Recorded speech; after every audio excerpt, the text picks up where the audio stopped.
Welcome back to MMA Al Dente. I'm here to talk about CeeRod. Christian Rodriguez, who's forcing me to call him CeeRod, because that's his nickname, and he's fighting Joshua Weems. Now, I really like CeeRod, because I've seen him fight once. I've seen him fight multiple times, but the once inside the UFC, he lost and he got over, as they say. He really did. His stock went up. And that was in a losing effort to Jonathan Pierce, who I think is still an underrated fighter, but he's definitely got everyone's respect. And CeeRod looked good. He attacked Jonathan Pierce after moving up in weight, by the way, 10 pounds. And that's what happens, like with this fight, when you take fights on short notice. But anyway, it was a dangerous fight for him. I didn't have high hopes for him, and I thought he performed very well. Aggressively, offensively, in round one in particular. You know, it was a very fun round, and Rodriguez was scrambling well. But then it just, Pierce kind of took over. Even towards the end of round one and rounds 2 and 3, Pierce took over. The story of the fight is he was bigger and stronger, and that's a tall order to defeat a bigger, stronger grappler. So, good loss. Definitely for CeeRod. He's 7-1. That's his one loss. And of his victories, he's got 3 wins via knockout, 3 wins via submission, and 1 decision. And the decision was on the Dana White Tuesday Night Contender Series against Junior Cortez, a fight in which he looked good, largely dominant on his feet. Really kicked ass, a lot of volume, but he missed weight. So it took him a little while to get the call up.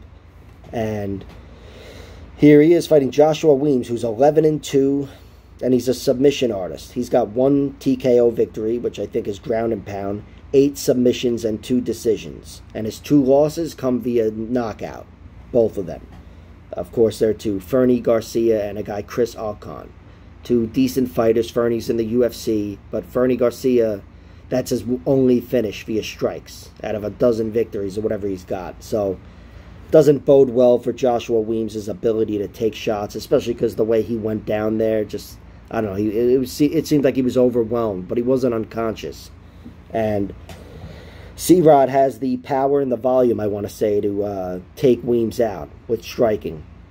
I don't trust Joshua Weems offensively or defensively on his feet.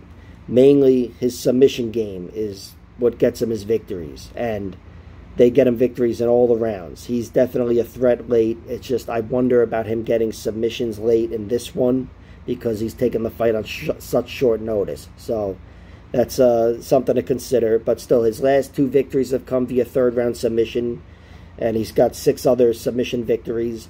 Really good guard, sets up arm bars multiple different ways, you know, guillotines. He's definitely a threat, and who knows how this fight will look if the fight does go to the 2nd, 3rd round. I can't wait to see the prop bets, because I'm not going to lie, I'm going to be sprinkling something on Joshua Weems to win via submission. And CeeRod, I want to see the prop bets for him winning via knockout, because him winning via knockout, especially in round 1 and maybe a sprinkle in round 2, I think if the odds are even somewhat juicy, I'm going to play that, because my prediction is CeeRod gets a knockout. And it happens in, I'll call it late round 1. You know, these guys, it's going to be a wrestling battle, I think, that determines it. And CeeRod, I trust him defensively. You know, Joshua Weems doesn't have great offensive wrestling. And, you know, he's got to find a way to get this one to the floor. And he's got to do that before CeeRod's power finds his chin. So I'm taking CeeRod via knockout. Alright, it seems like I got really comfortable calling him CeeRod. I want to make it clear, I hate that fucking name. But anyway, let's go CeeRod. Alright, like, share, subscribe, all that horse shit.